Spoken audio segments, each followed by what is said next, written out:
கரூர் விவகாரம் தொடர்பா சிபிஐ விசாரணையில தமிழக வெற்றி கழக தலைவர் விஜய் தேவையான விளக்கத்தை கொடுத்திருப்பதா அந்த கட்சியோட துணை பொதுச் செயலாளர் சிடிஆர் நிர்மல்குமார் தெரிவிச்சிருக்காரு. சிபிஐ விசாரணை முடிஞ்சு சென்னை திரும்பி இருக்கக்கூடிய விஜய் தேவை ஏற்பட்டா அடுத்த வாரம் மறுபடியும் ஆஜராவார் அப்படின்னும் நிர்மல்குமார் சொல்லியிருக்காரு. என்ன அப்படின்னா, தமிழக வெற்றி கழக தலைவர் விஜய் கடந்த ஆண்டு செப்டம்பர் மாதம் 27ஆம் தேதி கரூர்ல பிரச்சாரம் மேற்கொண்டாரு.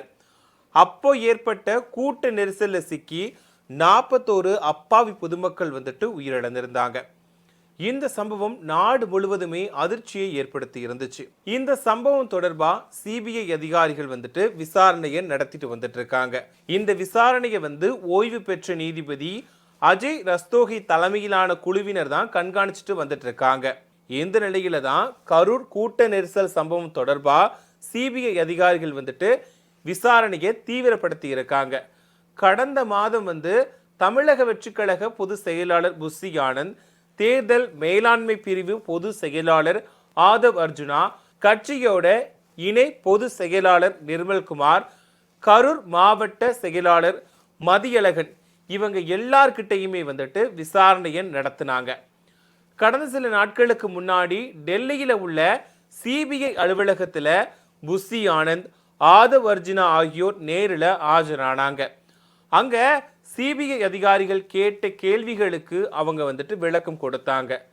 இந்த நிலையில கரூர்ல 41 பேர் உயிரிழந்த சம்பவம் தொடர்பா தமிழக வெற்றி கழக தலைவர் விஜய் கிட்ட விசாரணையை நடத்த சிபிஐ அதிகாரிகள் முடிவு பண்ணாங்க. இதுக்காக விஜய்க்கு சம்மனும் அனுப்புனாங்க. அதன்படிதான் கடந்த 12ஆம் தேதி டெல்லியில உள்ள சிபிஐ அலுவலகத்துல விசாரணைக்காக ஆஜரானாரு விஜய்.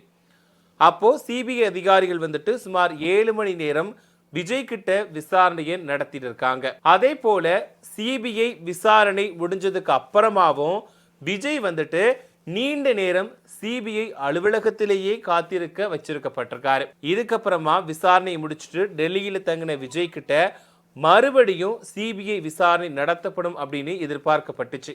ஆனா பொங்கல் பண்டிகை தொடர்பான நிகழ்ச்சிகள்ல பங்கேற்க இருப்பதால விஜய் சென்னைக்கு திரும்பி இருக்காரு. அடுத்த வாரத்துல விஜய் ஒரு நாள் சிபிஐ அலுவலகத்துல ஆஜராவார் அப்படின்னு உறுதியளிச்சா மட்டுமே நாளைய விசாரணையில இருந்து விலக்கு அளிக்கப்படும் அப்படின்னு கூறப்பட்டுச்சு.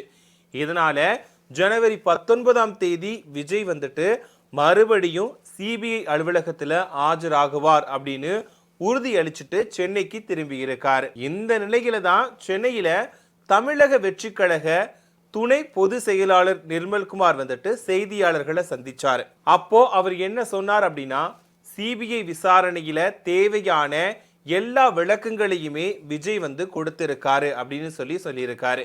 இந்த வாரம் பொங்கல் கொண்டாட்டம் இருக்கு. அதே போல ஜனநாயகன் படம் ரிலீஸ் தொடர்பாகவும் முடிவு எடுக்க வேண்டியிருக்கு.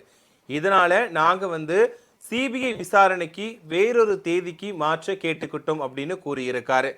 இதனால அடுத்த வாரத்துல ஒரு நாள் சிபிஐ முன்னாடி ஆஜராகி இன்னுமே நிலுவையில் இருக்கக்கூடிய விசாரணையை எதிர்கொள்வோம், இன்னும் எந்த தேதி அப்படிங்கிறத முடிவு செய்யல அப்படின்னு தெரிவிச்சிருக்காரு.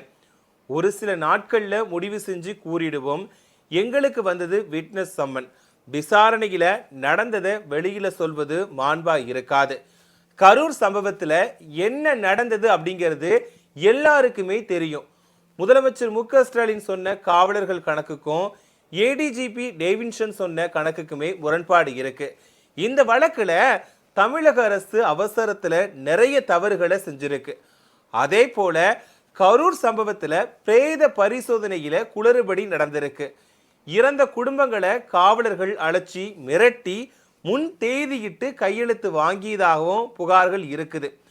அதையுமே சிபிஐ வசம் புகார் கொடுத்திருக்கும் அப்படின்னு நிர்மல்குமார் தெரிவிச்சிருக்காரு. கரூர் விவகாரத்துல நியாயம் கிடைக்கப்பட வேண்டும் அப்படின்னு தெரிவிச்சிருக்காரு. இப்போ இந்த சிபிஐ விசாரணை முடிவடைஞ்ச நிலையில மறுபடி விஜய் எப்போ சிபிஐ விசாரணைக்கு ஆஜராக போகிறாரு, இந்த வழக்குல என்ன தீர்ப்பு வரப்போகுது, யாருக்கு சாதகமா அமைய போகுது, யாருக்கு பாதகமா அமைய போகுது அப்படிங்கிறத நாம பொறுத்திருந்து தான் பார்க்கணும்.